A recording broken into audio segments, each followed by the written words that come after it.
first of all, I have to explain what this is. Beautiful piece of material that you'll see. She's wearing it, actually. So the older women seem to have their, not burqas is not the right word, but anyway, their coverings made out of this material. Fortunately, I got a half a piece, and I love it. Which demonstrates that Yemen is a very colorful, interesting country. And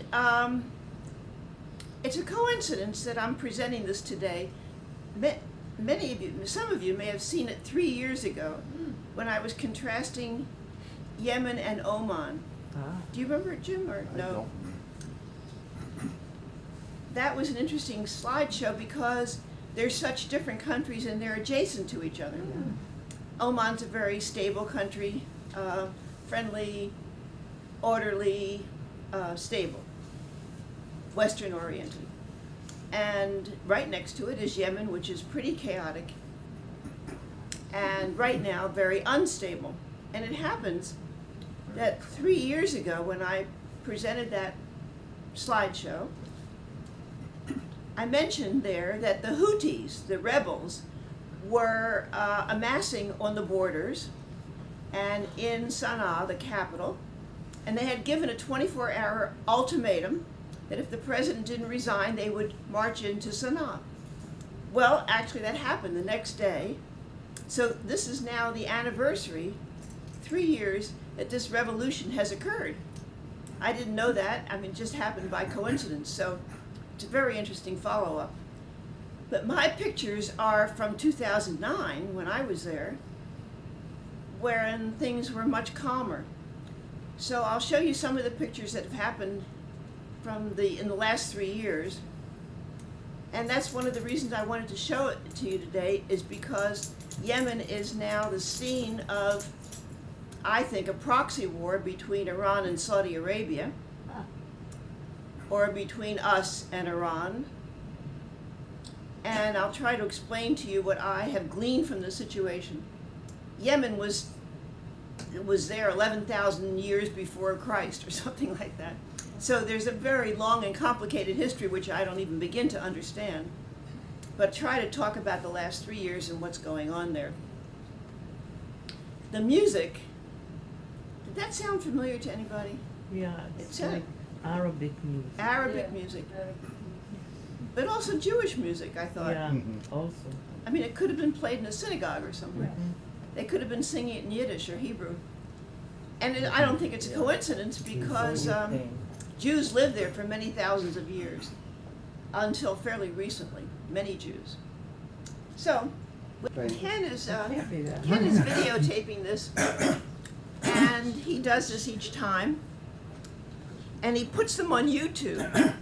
So if you want to see any past shows, like Ukraine, I was telling me about this, you can go to Google, YouTube, my name, Faye Girsh, and the country, and it's all there, including batteries running out and stupid things that I've said during the presentation. Is Oman there? It shows how colorful, how sort of chaotic, how primitive, how beautiful, I think, Sana'a is, and also the lack of social services. I think this woman, who's probably our age or 20 years younger, does not collect Social Security, does not live in a fancy retirement community, and probably has to struggle with her cane through the streets carrying her groceries. And here's a guy, little kid, on a donkey. You don't see that every day in San Diego. And then you can get a glimpse of how beautiful the architecture is, and we'll talk about it later. But this was before the revolution, or whatever you call it, the Civil War, I guess. And although I don't think the Civil War has quite gotten to Sana'a, there's a lot of chaos there, I'm very sorry to say. That's true of any war, I guess. In the Middle East, there's chaos, even when there's not a war. Any war. So I went there essentially by myself. Very tribal. And had gone to several places in the Middle East. I think I had just come from Iran, and I had hired a guide and a driver before I left on the internet. And my way of doing that was to Google the country, Google trips or guides or travel or something like that, and say where I wanted to do, what I wanted to do.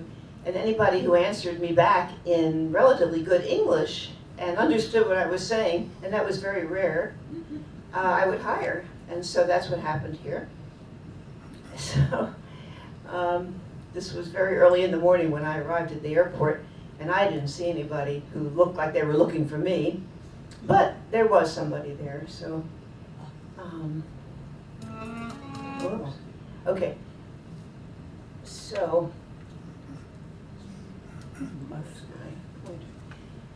Yemen is at the bottom there of Saudi Arabia, and as you can see, I always can never find my pointer here. It's abutting Oman, and there's Iran, because Iran is a big player here, and Saudi Arabia is the big player. So that explains a lot. And then also, Yemen is very close to Northern Africa, and that explains a few things too. If you remember, no you don't remember, but when I showed the slides of Oman, southern Oman, Salalah, has a lot of very dark-skinned people who came actually from Africa. But as I said, it's a very peaceful country, Oman, but this country is not. So it's called Western Asia where it is, and it is the second largest country in the peninsula. Obviously, Saudi Arabia is much, much larger. Actually, Saudi Arabia is building a fence, or has built a fence, if that sounds familiar to you, to keep the Yemenis out. The capital is Sana'a, and it's spelled differently in many places. And at that time, this guy was the president, but he is essentially in exile now. There's about 26 million people there. It's a very crowded place with a very quickly growing population. And of course, they speak Arabic. These are different indices. The United States is the sixth largest GDP per capita. Oman is 34, Yemen is 151. This is out of, I can't remember how many, 175 countries. So it's a very poor country with a very high birth rate. And the Human Development Index, which means the ability for people to explore their potential, is very low. Gender inequality, Yemen is last. It's a very difficult country for women to live in. Okay, so this is the war. The president is President Hadi, but the Houthis are the rebels. This is really a shocking figure, I think. 7,600 people have been killed in the last 3 years, and 42,000 injured, and I can assure you that the medical system in Yemen is pretty poor. There are a lot of airstrikes and drone strikes in Yemen, and I think it's our taxpayer money. The coalition, which we'll talk about later, is United States, Saudi Arabia, and a few other Gulf countries. So Yemen is in really terrible shape right now. This is when, 3 years ago, September, when the Houthi rebels came in and entered Sana'a and took control. The president went into exile, now living in Saudi Arabia. And the capital actually has been changed to Amman, no, what's the seacoast? Aden, thank you very much. Yes, Aden. I didn't get to Aden, so it's probably why I don't know anything about it. Some people say Yemen is turning into Saudi Arabia's Vietnam. That is, they don't know how to stop the fighting. They're not winning. Actually, they're losing. And a lot of these weapons and material come from the United States. We've seen this scenario before, I think. So, the U.S. has provided logistical and intelligence assistance to the Saudis in their campaign in Yemen. U.S. intelligence officials have expressed concern that the conflict has strengthened Yemen's al-Qaeda affiliate, which is not obviously, but on the side of the rebels. And conservative Islamists have stormed in and taken over the universities. Ilya? Are they all Sunni? No, that's the problem. Some are Sunni and some are Shia, and of course, that's the difference between Saudi Arabia and Iran. So that's why I say it's a microcosm of this war that's going on between the two of them. Actually, there's several different kinds of Islam in Saudi Arabia. I'll show you a woman who is in Ismaili, and several others. Like Oman has a completely different kind of Islam, which is a very peaceful, tolerant kind. So it's not just Sunni and Shia, but that is what's going on in Yemen. Well, I'm not going to go through all this, I think, because let's see what the fuss is all about anyway. Is this a country worth talking about? Is a country worth saving? And what's our interest in it anyway? Which I don't know the answer to that, by the way. So here's weapons, presumably from Iran. And they're supporting the rebels. And there's been a number of airstrikes in Sana'a. There was a air raid, a bomb dropped on a wedding party, actually before this revolution occurred 3 years ago, in which a number of people were killed, something like 29 people in the wedding party. The United States apologized and made reparations to the family, but damage was done. The country's on the brink of famine and facing a cholera outbreak. And the planes are thought to be from the Saudi-led Arab coalition, which backs Yemen's essentially non-existent government. I'm not sure who these people are, but I'm assuming they are refugees. These are not a picture I took when I was there, but a picture I found. They may be homeless. They may have lost their homes. I don't know. But look at her. I mean, she is totally covered, which is fairly common in Sana'a, but not necessarily in the countryside. You'll see plenty of women that are not covered. While I was there, I bought what my guide called a three-piece suit, the top, the veil, and the kebab, and whatever it's called, to cover my face and everything, not to wear in Yemen, but to wear in Iran, which was totally inappropriate, actually. I had a driver, and that was Abdullah. He didn't speak very much English, that's why he was the driver, and then I had a guide who did speak English, and you'll meet him, Muhammad. Abdullah's a lovely, gentle, kind man, polite, always well-dressed, neat, and he's wearing the ceremonial dress of Yemen with the dagger and the sword. Very nice person. This is the son of my guide, actually, and he's wearing the ceremonial sword and dagger. These women are dressed up beautifully. I never saw women actually look like that. This is another picture I didn't take. It's such a long story, the history of this, but South Yemen and North Yemen were two different countries at one point, and in 1967 they became an independent state. Well, South Yemen did, and a Marxist state. Then they united in 1990 to form the modern Republic of Yemen, which I don't think is doing very well, integrated like that. It's a developing country, the poorest country in the Middle East. And under the previous president, Salah, Yemen was described as a kleptocracy. We don't have one of those yet, I don't think. And you'll see Sana'a on the left-hand side. I didn't travel to Aden, which is at the bottom there on the sea, the Gulf of Aden. But I did travel around, a lot around Sana'a, I would say within maybe a 60-mile radius. So, on paper, Yemen looks like a very democratic place with an elected president, elected assembly members and that kind of thing, but I'm not sure that's happening now. They follow Sharia law. And the bottom line I'll read to you, the Saudi-Yemen barrier, the fence, was constructed by Saudi Arabia against an influx of illegal immigrants and against the smuggling of drugs and weapons. This is the former president, the one in exile now, meeting with John Kerry in 2015. But he's toast, really.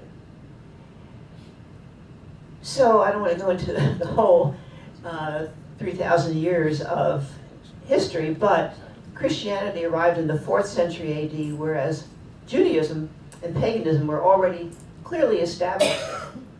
Islam spread quickly in the 7th century, and more in a warlike situation. But administration of Yemen has been notoriously difficult since the beginning. And again, I don't want to go into all this, but so Sana'a, has anybody been to Sana'a? No. Yes. I'm sorry to say, don't go now.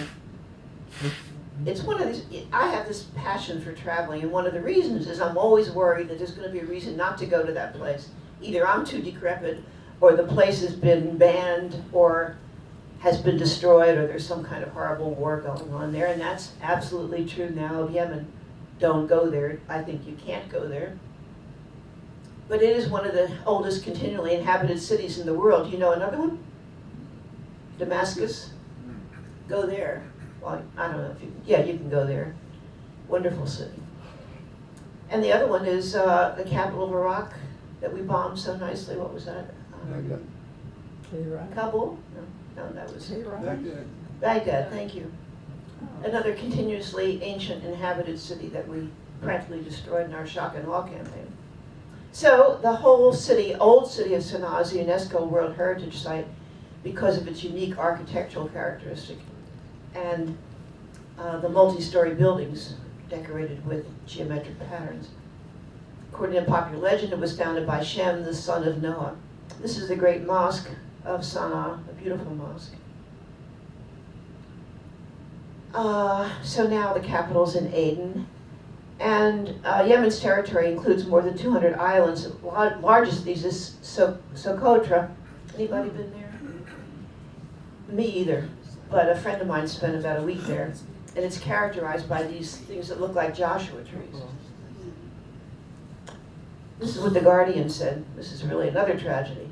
Sana'a risks being the first capital in the world to run out of a viable water supply, as Yemen's streams and aquifers run dry. And that's even before the Civil War happened.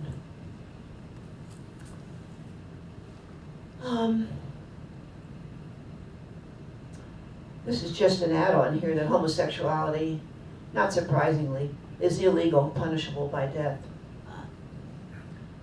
You know, as many countries of different religions do, some rules of Islam are observed very carefully, like that, which I don't think really is a rule of Islam. And some, like smoking khat, are not observed at all. And we'll talk about that. And not smoking it, but chewing it. Not supposed to be done, but it's done. This is dating from the 11th century, or almost. And it's a beautiful scene on a gravestone, essentially. And you heard the music.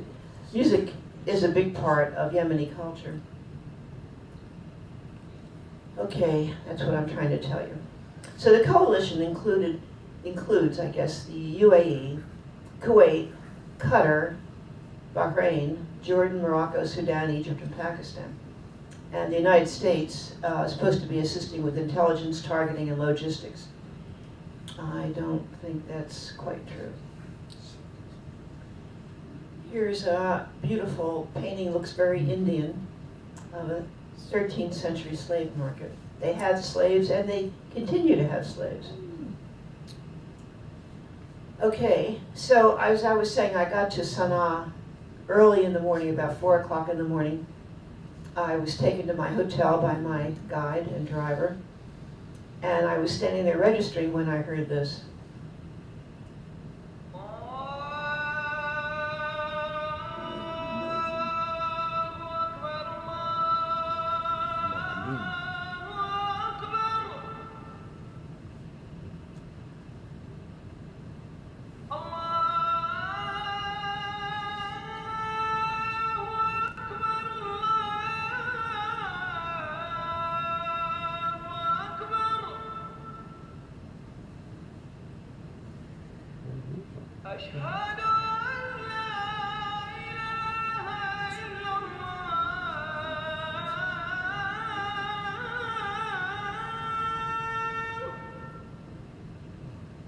You can see the loudspeakers on the mosque next door.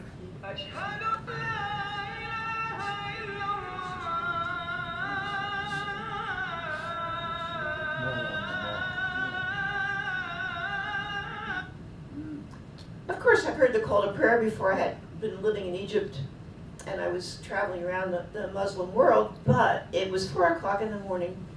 It was right next to the building. This one, slightly different call to prayer than in other places. And I thought people were being murdered, not in the street, but in the hotel. It was so loud and so sudden and a little bit different. I'm not sure actually what I just played you is the Yemen call to prayer, but in any case, I was really startled, to say the least. So of course the call to prayer is issued 5 times a day and starts pretty early in the morning. Good introduction. So that's what Sana'a looks like. It's really a startlingly beautiful city. Great picture. It's one of the oldest continually inhabited cities in the world. I've talked about that. Pretty high up, 7,500 feet. One of the highest capitals in the world.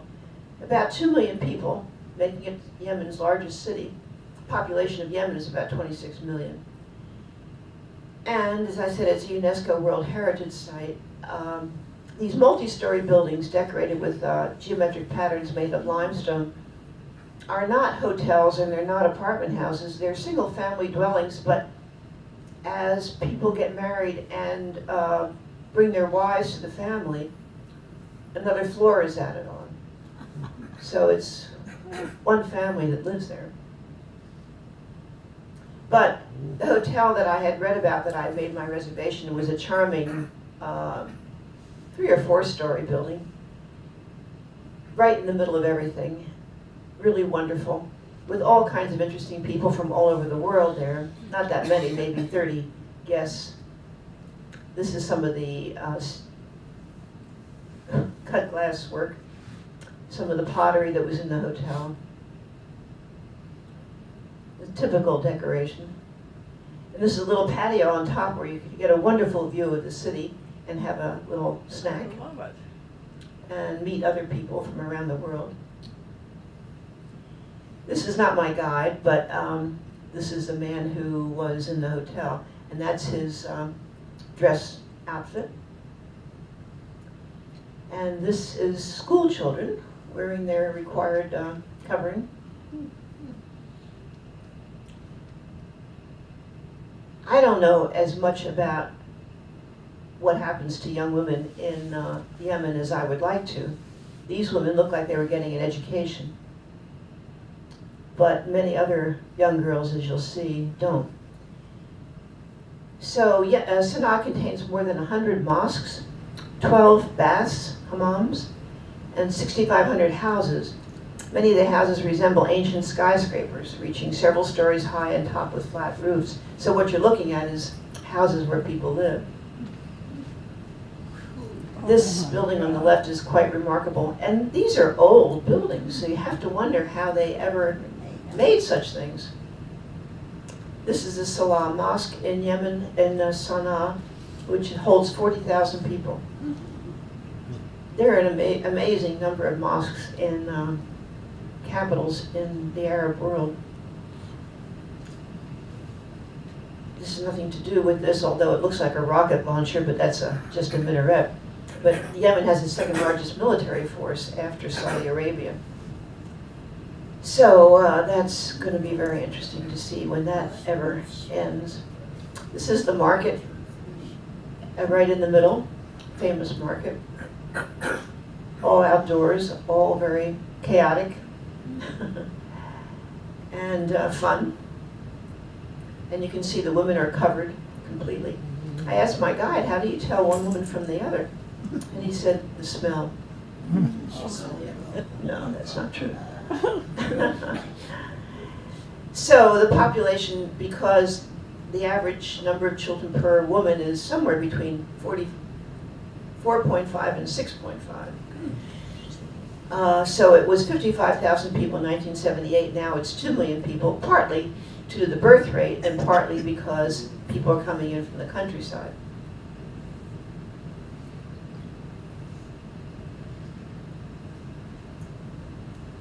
Oh, you see my piece of material in the background there? Yeah.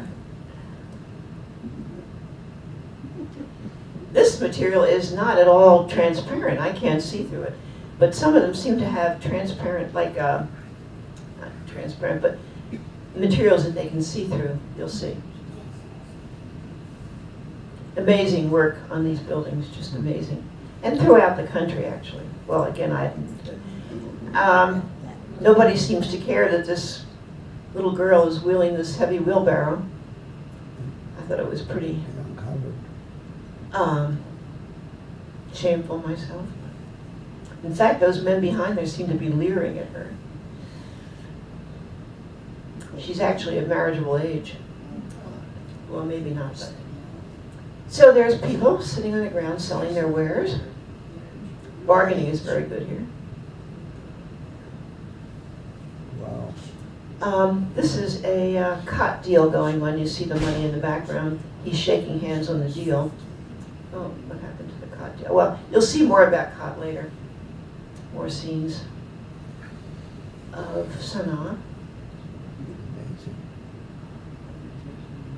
Here's a little girl. I don't know where, I think she's a little girl. Don't know where she's going.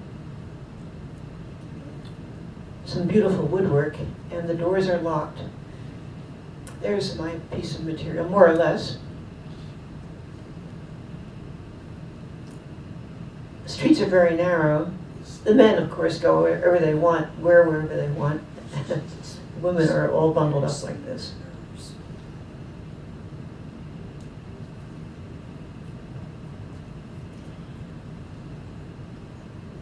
I'm assuming this is brothers and sisters, I don't know. But Yemen is ranked last of 135 countries in the 2012 Global Gender Gap Report. Human Rights Watch reported on discrimination and violence against women, as well as on the abolition of the minimum age of 15 for women. That was a law temporarily. Now they changed it to the onset of puberty, interpreted by some to be as low as the age of 9. So if you're 9 years old, you can get married. Not of your own free will, of course. And here's some more schoolgirls. I don't know what their fate is going to be. Sana'a is really the only place where women wear all black, like Saudi Arabia. Except the schoolgirls. There's the mosque in the background. A beautiful mosque. So Sana'a does have the old city, which is what you've been seeing pictures of in the sprawling new city, which has a lot of commercial stores, restaurants. And amazingly, the government, through civil service, is the largest employer. And as I said, Sana'a has grown because of migration from the countryside. 120 soldiers were killed in 2012. That was before all this started, by a suicide bomber. Not sure from where. Yeah, some buildings are more than 1,400 years old. It's really amazing place. You can see the electricity is all jerry built there. They have to do a lot to keep up with modern times. Plumbing, electricity. So I'll talk about cot a little later on, but this is a transaction that's going on, usually in the morning when the cot's picked fresh. It's a lot like being in the Andes where they're selling coca leaves. The bags look almost identical, and the effect is similar. This is not consumed, though, until the afternoon. But the big goings on about what does it taste like and what's the price, and negotiations going on. Here's somebody inspecting it. That's probably my guide. Every day they buy their supply of cot, the guide and the driver. I don't know how legal this is. I don't think it's allowed by the Quran to have intoxicating materials, but goes on anyway. Big industry. So mostly men chew it. This is what it looks like when it's growing on the vine. Very pretty plant. It's a mild narcotic socializing drug. A lot of countries have some kind of drug like that. It's about $5 a bag. And it contains these alkaloids, which is an amphetamine-like stimulant, which is said to cause excitement, loss of appetite, and euphoria. So it's a lot like coca leaves. Less addictive than tobacco or alcohol. In that form, it would be. In our country, we have made cocaine so illegal that it's become very condensed into a powder. So, of course, it's much more dangerous and much more intoxicating. It's a controlled substance in our country, the UK, Canada, Germany, etc. And in Djibouti, it's legal in Ethiopia, Somalia, and Yemen. So that transaction apparently was legal, although it looked very shady. So it's a slow-growing shrub or tree that typically attains about 3 feet to 16 feet. It grows in arid environments at a temperature range of 41 to 95 and has evergreen leaves. By the way, Sana'a has a perfect climate, a very nice climate. A good cot plant can be harvested 4 times a year. So that provides a year-long source of income for the farmer. It's low maintenance and it's highly profitable. This is a cot cultivation here in western Yemen. So it's been grown for centuries in the Horn of Africa and the Arabian Peninsula. And chewing cot predates the use of coffee and is used in a similar social context. About 10 million people globally use cot on a daily basis. So we're missing something here, I think. Yemeni families spend about 17% of their income on cot, which I think is remarkable. So there it is. And it's chewed, or it can be made into a tea, and presumably to achieve a state of euphoria and stimulation. And it also cuts down the appetite, so it sounds great, doesn't it? So they chew it. It tastes like chewing grass. And they keep it in their cheeks. One cheek. Here he is, enjoying himself. And because of the widespread cultivation of cot, which takes a lot of water, there's accounts for probably the severe water shortage in the country. The Yemenite Jews, who, by the way, although there was a large Jewish population, most of them fled to Israel about 20 years ago. Change of administration, not as friendly to Jews as it used to be. But it's consumed in Israel by Yemenites. By the way, the best Yemenite food you can find in Tel Aviv. It is just a fabulous restaurant there. So a cocktail of arak and minced frozen cot with grape juice is very popular. Sounds pretty good, actually. So there's my driver, Abdallah, with his cheek full of cot. 40% of the country's water supply goes toward irrigating it, with production increasing about 10 to 15% every year because it's quite productive. So some Yemeni women have their own salons for the occasion, and participate in chewing cot with their husbands. So you'll see, maybe you won't see, but the family that I visited.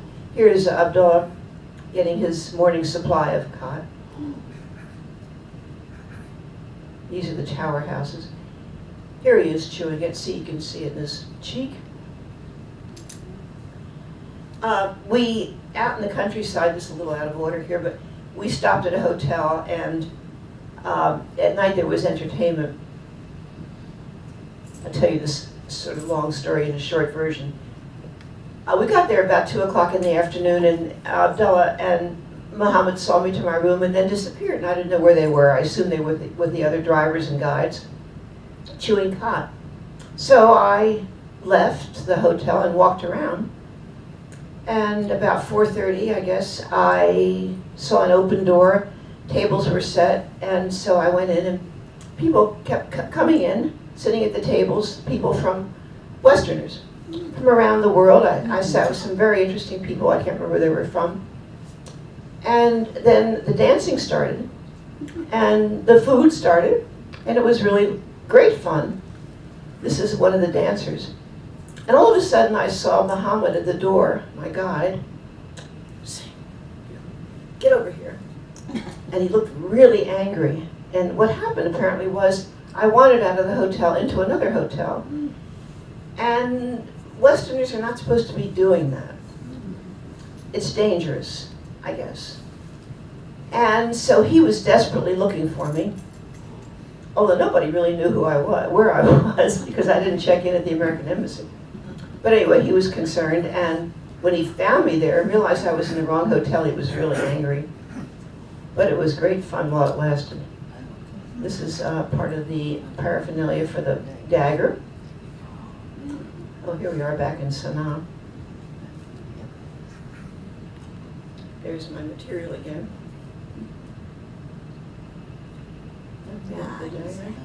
Okay, this is, I assume, a woman sitting there. She'd been sitting there for quite a long time, and I had been there, sitting there too. I can't remember where I was, in my guide's car or someplace. And apparently what she was wearing over her head is, she can see through it. Not the rest of the outfit, but that. So she could have been young, old, fat, I had no idea. And then a friend came along, sat beside her. Another friend. He's wearing quite an outfit himself. But she's not moving, she's having a good time there. So yes, modern day women of Yemen are subject to a society that reflects largely agrarian, tribal, and patriarchal traditions. This, combined with illiteracy and economic issues, have led women to continuously be deprived of their rights.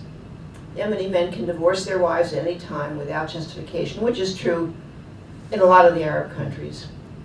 You know, I divorce you, I divorce you, I divorce you, and that's it, and the woman's divorced. So, but a woman, if she does that, must go through a very complicated legal process, which she's probably likely to lose. So Muhammad, sort of a crazy guy, would shout out the window to people, but very lively, and he invited me to have dinner, lunch, with his family, his wife and son. And this wife only had one child, so it was not 4.5 children. And we bought the chicken and rice on the way back, Kentucky Fried or someplace like that. It wasn't fried, actually, it was very good. 2 children. Oh. Anyway, so we're eating on the floor, and his little place is very crowded. We have a little dessert there, too. So she's Ismaili. Ismaili is another kind of Muslim sect. Different. She's a very nice lady, speaks some English, as does the son.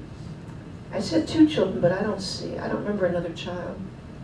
But anyway, there we are eating, and then Muhammad had him and his son dress up in their traditional tribal uniform, traditional Yemeni uniforms, and dance. I'm not sure what she's handing him, but this is the wife and her son dancing, and Muhammad and his son dancing in their tribal uniforms. Okay, back out on the street is another young girl. not a schoolgirl. Don't know what's happening to her. I love this picture. And there are troops around that we had to stop for. This is a barbershop with Saddam Hussein's picture. I think he had not been killed yet. But he was a big hero in Yemen, as you can well imagine. They're not a pro-Western country. They probably cheered when 9/11 happened. So on the way around the country, we would stop at different truck stops and have lunch. And I would go where they would go. I figured if they're eating it, I could eat it. So this is them, Abdullah and Muhammad, eating lunch. It was actually pretty good. And this is a straw cellar. This is a hookah store. A lot of people in Yemen smoke shisha, what we called it in Egypt, which is a flavored tobacco. Fun to smoke. And that's about the climate there. A very mild version of a desert climate, high elevation, moderate temperatures, and the average temperatures remain constant throughout the year. There are advertisements there. It's a lot of free enterprise going on there in Yemen. This is a dagger store. And this is, that was a fast food store with packaged junk food. So in 2013, Yemen had a GDP of, well, per capita income was $2,500. Not the worst in the world. Services are the largest economic sector, which accounts for 61% of the GDP, in the industrial sector and agriculture. Of these, petroleum production represents around 25% of GDP and 63% of the government revenue. Agriculture is changing. I'm not sure whether it's going up or down. But there was plenty of food in the market. I think now there's probably no food in the market.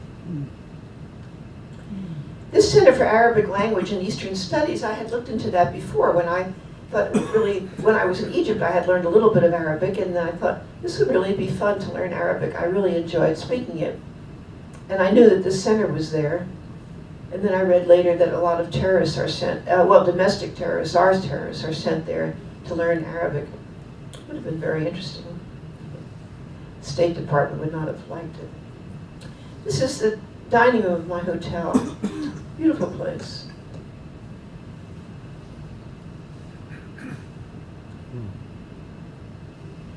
These were two men that were there when I checked in. They look very sinister. I doubt that they are.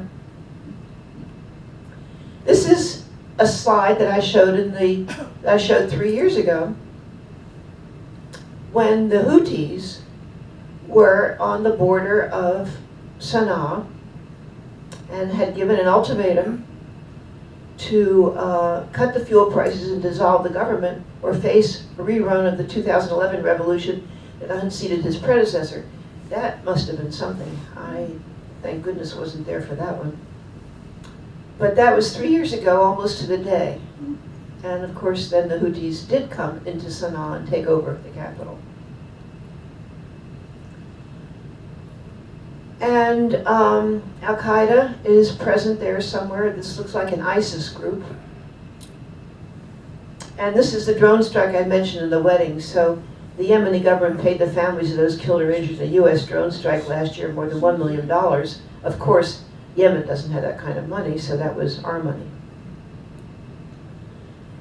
Let's see, we're not going to go through that. Okay. So outside of Sana'a, we went to a market. I think these are all cheeses.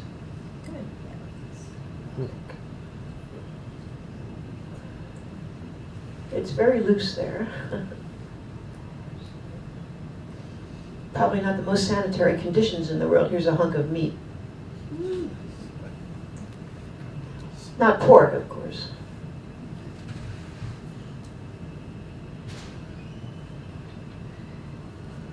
She's very colorful.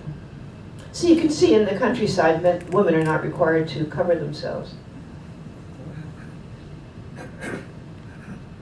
He looks like a before and after picture for what's that, sandwich company that he's selling pants.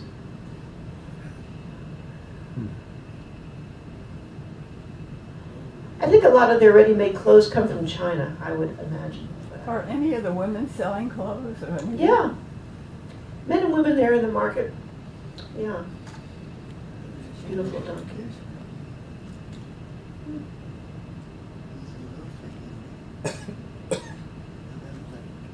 So,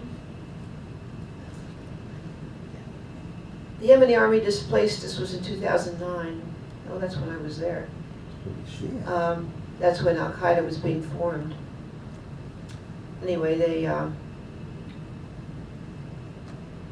were fighting the Shia insurgents, the Yemeni army, and 3,000 soldiers were killed.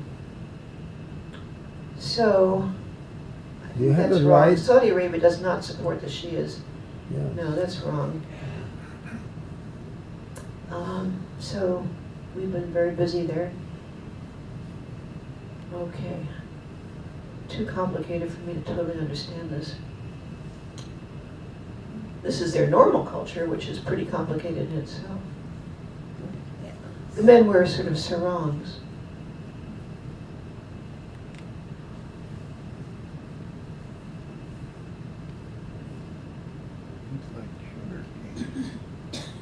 Sugar cane, it could be sugar cane.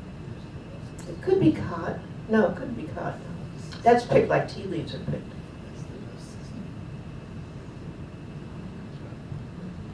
Those outfits are very nice that the men wear. The materials are pretty.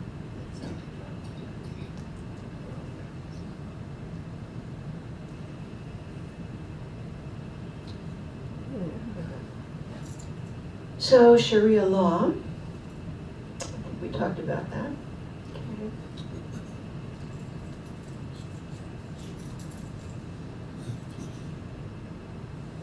So sorghum is the most valuable crop there. Mangoes are valuable, and cod.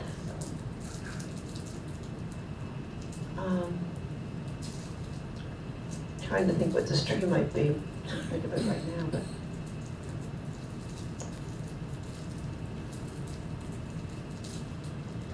It's really very hard to find a country that was this primitive, sort of. You don't find countries where donkeys walk in the streets very often. That was a mule, actually. Needless to say, there are a lot of young boys around. And as they grow older, there's no jobs for them. So it's a good seeding ground for a revolution, which is exactly what's going on. But all is not lost. They make ice cream.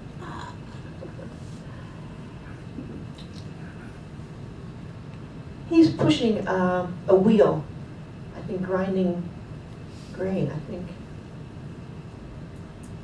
So, the most poorest country and the most water-scarce country in the Arab world, not a good combination. This is some of the scenery in the countryside.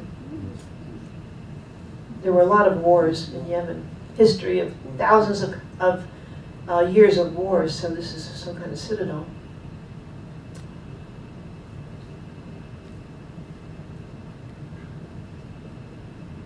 Here's the dancer again. Sorry, these are a little bit out of order. So this was the dancing in the hotel that I was in the wrong hotel of. Or maybe another hotel where I was in the right hotel, I can't remember. We went to several places where there was dancing and music, like what you heard.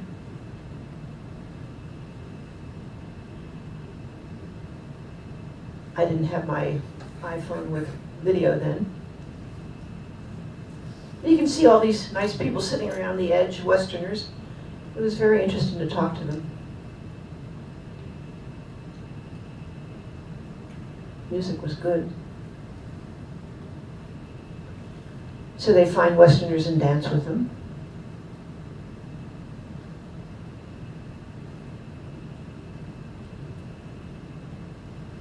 This man on the right was very funny and a very good dancer. Charming guy. Wonderful turban he has on.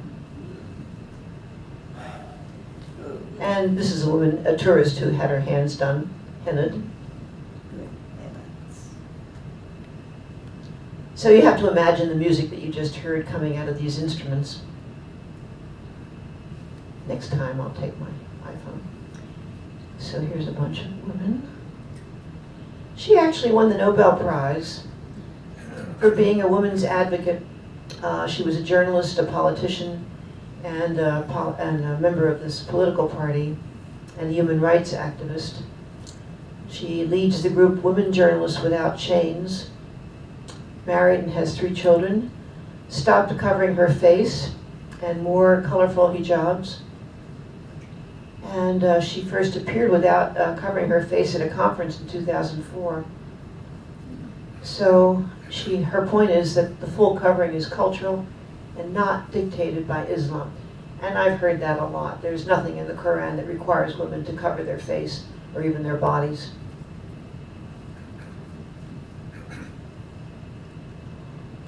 Beautiful woman. 42% live below the poverty line. That was 2009.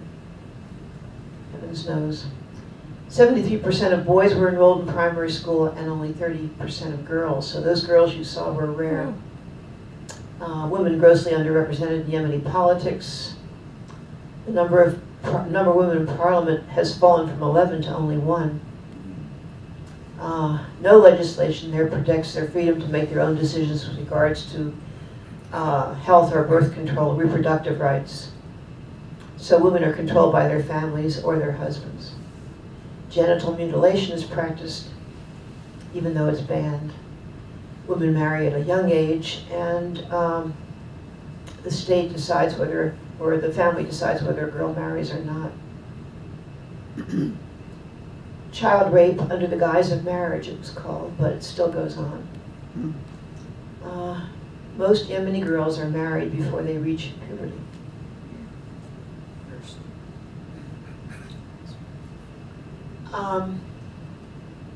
We talked about that.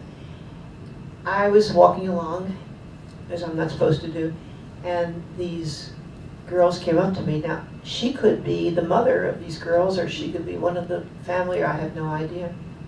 But they were very friendly. They loved to have their picture taken, even though most Muslim women, especially in Saudi Arabia, do not like to have their pictures taken. I mean, especially in Yemen. Well, Saudi Arabia, too.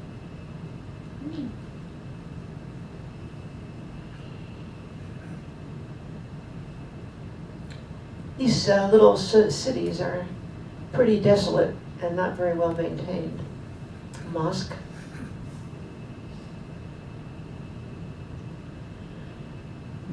Here's a bread maker. This is fun. This is the oven where they bake the bread. There's more different kinds of bread. That's the done bread. You can get that around here, actually, in the international market on Balboa. It's really interesting how much international cuisine there is in San Diego. Oh, we saw this before.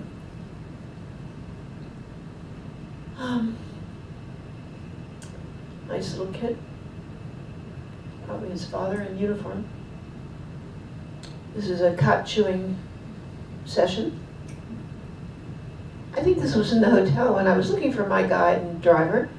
I came across this and I figured, they're busy having their fun chewing cot, and I'll just wander around the city, but they panicked. But I certainly wasn't going to stay in my room. It was not very appetizing. I don't know which leader this is, sorry. This is our van? I think so. It was a very nice van that we traveled in. Not sure what that is, but it's Yemen International Transport Company. Probably that. This is a juice place. This is mangoes waiting to be juiced.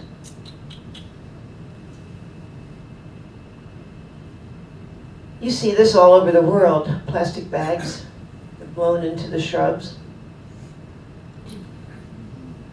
That's why we have a ban on plastic bags now. And they go into the ocean, of course, too. Here's a little family. Here's cod trees being cultivated. They're very pretty. I'm not sure which are the trees, but I think these are small trees.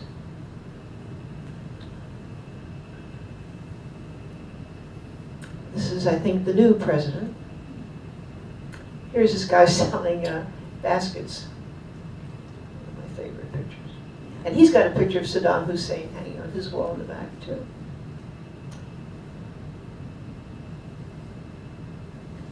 Lots of breads. Are those sweet? They could be. There's all kinds of different breads. That's really the main staple that people have.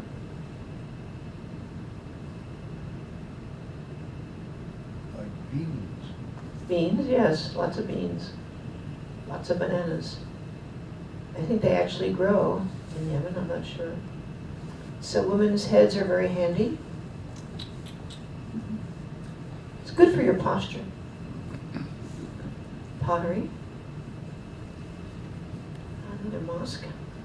This is a place where I was wandering around on my own there illicitly, selling jewelry, which also looked to me like it came from China. I don't know.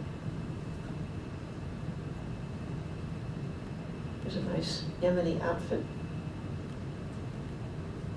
Eggs. Oh, I think you saw this before. Quite a remarkable structure. Yeah. Almost looks fake. Oh, this is Taiz. Oh, yeah.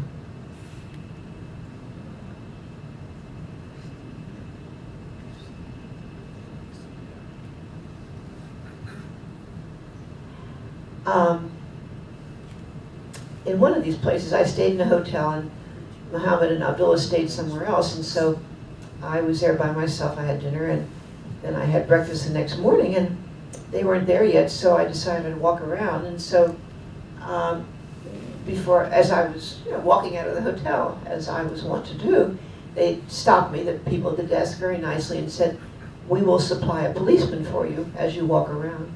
So I had a lovely, nice, handsome policeman escort me everywhere, and he wanted to know what I wanted to see. And so I was going to buy the covering, as Muhammad called it, my three-piece suit. And he took me into those places, and I tried them on, but it was pretty hot out, and it was getting to be burdensome to try those on. But he took me around, fruit and vegetable stands, and then Muhammad and Abdullah came, and I later bought the three-piece suit, which you'll see. Three-piece suit being the cover, the head cover, and the scarf around my face. Oh, yeah. So there were a lot of Japanese tourists, not only in Yemen, well, not that many in Yemen, but also in Iran. And they had a wonderful knack for making wonderful fashion statements out of the things you had to wear. They looked great. I mean, Japanese or Chinese? Japanese. Japanese. Japanese are very good at that. Actually, I don't know where the slides are. We went to an Ismaili village. Ismaili is, what Muhammad's wife is Ismaili. And there were a lot of very interesting things there. I don't know why. Oh, I couldn't take any pictures, that's why, I think. Anyway, this woman was coming towards us, and she was all draped up. And I said to Muhammad, "Is she Ismaili?" He said, "No, she's Japanese." He could tell right away by their style and the way they use the scarves and everything. Oh, we know that already.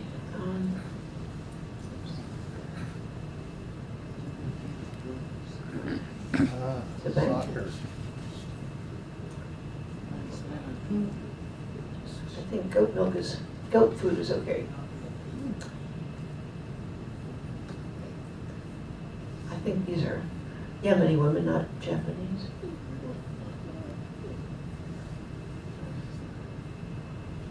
She's got a big load on her head.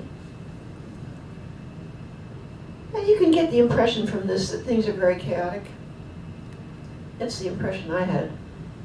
stuff all over the place, roads sort of dwindling into paths, or no roads at all. People seem to be going in every direction, but it worked. It worked.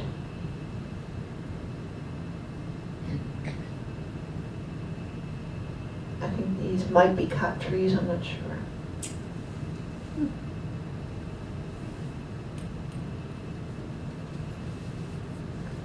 But the Saudis don't want the Yemenis in their country because they can be violent and they can be a little crazy. Muhammad was a little crazy, my guide.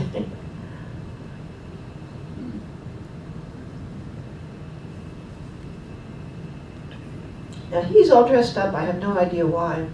Looks good.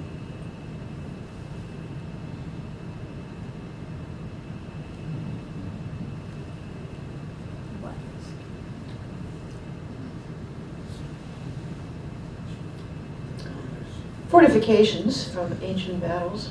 This is an aerial view of Sana'a with that beautiful mosque. We went up to a hotel. Yeah, that hotel. We didn't stay there, but we just had a tea there or something. Beautiful.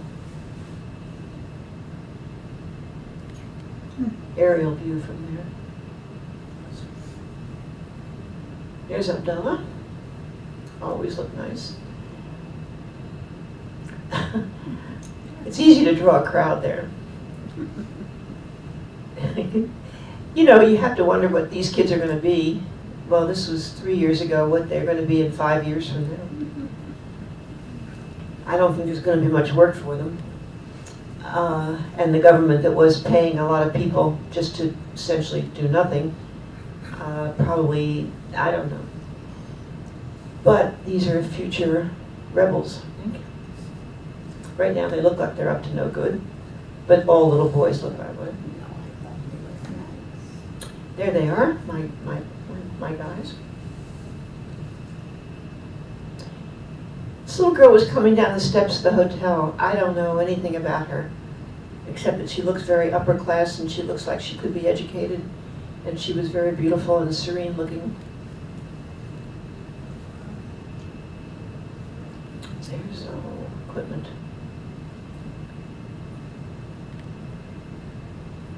It's quite a fancy outfit. We went to part of Yemen that was the Jewish quarter. The Jews were moved from place to place, but they had several locations where they lived. And you could still see Star of David or something that Muhammad showed me. This is maybe in that area, I'm not sure. Yes, some beautiful handiwork there.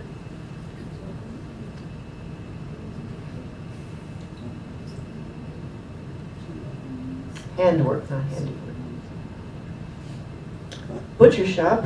I don't know whether that cow is advertising the butcher shop or he's the next victim or what he's doing there, but Fresh meat. not very fat, is he? Oh, this is the hotel I stayed in, yeah, that I started to wander out, and they gave me a police guide. Unfortunately, I don't have a picture of him.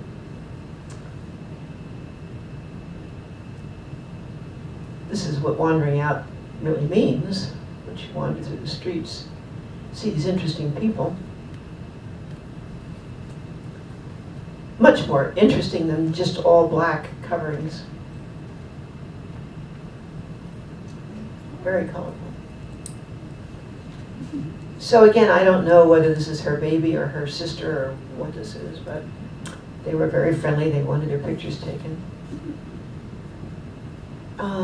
So 80% of Yemen's population now struggles to access water to drink or to bathe in, which I don't think they had a lot to begin with. Bombing has forced many Yemenis to leave their homes for other areas, and so wells in the areas are under increasing pressure. I don't know what her fate is either. I think these are 3 sisters, but who knows? So 46% of the population is under 15 years old, And surprisingly, almost 3% are above 65. I didn't see anybody quite that looked over 65. And 60 million people are supposed to be added to the population by 2050. 4.45 children per woman, 30th highest in the world. I don't think the women have any say in the matter or would know what to do. That Nobel Prize winner, of course, is trying to change things. Who knows? Maybe fathering 5 children by that time. This picture was in the paper. It reminded me of John Benet Ramsey. These are little girls. And the headline, the caption was, Doa acts like a new mother as she wears Al Aspa, which makes her pretty face shine. These are little girls. And they're all dressed up and they're made up and everything. And here's another one. Talking about the headdress that's attractive and easy to wear, and her seductive look. So scary. This is very interesting. This is hot off the press. Got it off Google yesterday. This is a rally of thousands of Houthi supporters in Sana'a yesterday, Thursday, to celebrate the 3rd anniversary of the takeover of Sana'a from government forces. So this is the Houthis. And Human Rights Watch, which is pretty nonpartisan, has denounced the air raids conducted by Saudi Arabia and its allies, which is us, in Yemen as war crimes, calling on the United Nations to launch an investigation into the fatal strikes. The Human Rights Organization cited on Tuesday, this is 2 days ago, 5 apparently unlawful Saudi aerial assaults in Yemen between June 9th and August 4th, which killed 39 civilians, among them 26 children. So, keep your eye on Yemen, because it's going to be very interesting what happens there. So, bye. She's saying goodbye. This is just a piece of canvas, not a green screen. And this is Yemen, what you saw as it used to be.